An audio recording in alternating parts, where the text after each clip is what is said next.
এয়া ল'ৰাৰ খেলৰ কাৰণে ডিব্ৰুগড়লৈ আহিলোঁ। আজি অৱশ্যে মই আৰু ছোৱালীজনীহে আহিছোঁ। এওঁ আৰু ল'ৰাটো যোৱাকালিয়ে আহিলে। যিহেতু ল'ৰাটোৰ খেল যোৱাকালিৰ পৰাই ষ্টাৰ্ট হৈ গ'ল। আমি ডিব্ৰুগড় আহি পোৱাৰ পাছত মোক আৰু ছোৱালীজনীক এওঁ গৈ বাছ ষ্টেণ্ডৰ পৰা গাড়ীৰে হোটেললৈ লৈ আহিলে। এইবাৰ আমি থকা হোটেলখন ষ্টেডিয়ামৰ ওচৰতে লৈছে। চকিডিঙৰ হোটেল টি কাউণ্টি। হোটেলখনত সোমাই লাউঞ্জত বহি মনটো ভাল লাগি গ'ল।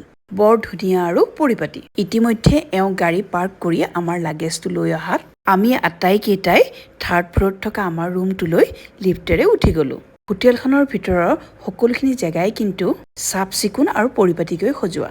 ৰুমৰ সন্মুখ পাই ল'ৰাই যেতিয়া কাৰ্ড পাঞ্চিং কৰি ৰুমৰ দুৱাৰখন খুলি দিলে, ভিতৰত সোমাই গৈয়ে মনটো ভাল লাগি গ'ল। এটা আটোমটোকাৰী আহল বহল ৰুম। সোমোৱাৰ অলপ পিছতেই দেখিলোঁ চাহ বনোৱাৰ সুব্যৱস্থা আছে। গতিকে মই কামত লাগি গ'লোঁ। যিহেতু যাওঁতে মই বাটৰ পৰা গৰম গৰম চিংৰা আৰু জেলপি লৈ গৈছিলোৱেই। সেইখিনি খাই এওঁ ওচৰলৈ যাওঁ মানে এওঁ দেখিছোঁ পেপাৰ পঢ়াত ব্যস্ত। ইফালে দেখিছোঁ ল'ৰায়ো তাৰ লগৰ অঞ্চুক মাতি আনি ৰুমৰ পৰা সৌন্দৰ্য উপভোগ কৰাত ব্যস্ত।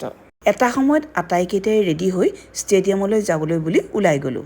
এইবাৰ আমি থকা হোটেলখন ষ্টেডিয়ামৰ একেবাৰে ওচৰতেই। ৰাস্তাটোৰ ইপাৰ সিপাৰ।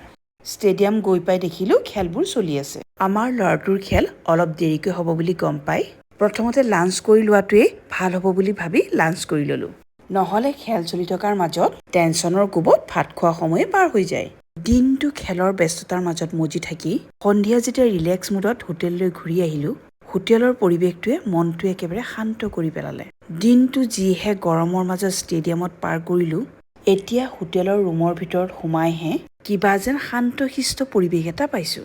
হোটেলৰ ভিতৰত সোমাই অলপ ফ্ৰেছ হৈ মাক জীয়েকে যেতিয়া বিচনাৰ ওপৰত বহি অলপ আড্ডা মাৰিলোঁ, তেতিয়াহে এনেকুৱা লাগিল যেন মেকানিকেল লাইফ এটাৰ পৰা নৰ্মেল লাইফ এটালৈ উভতি আহিলোঁ। ইয়াৰ লগে লগে মোৰ দিনটোৰ কাৰ্যসূচীও সামৰণি মাৰিলোঁ। Bye bye, good night.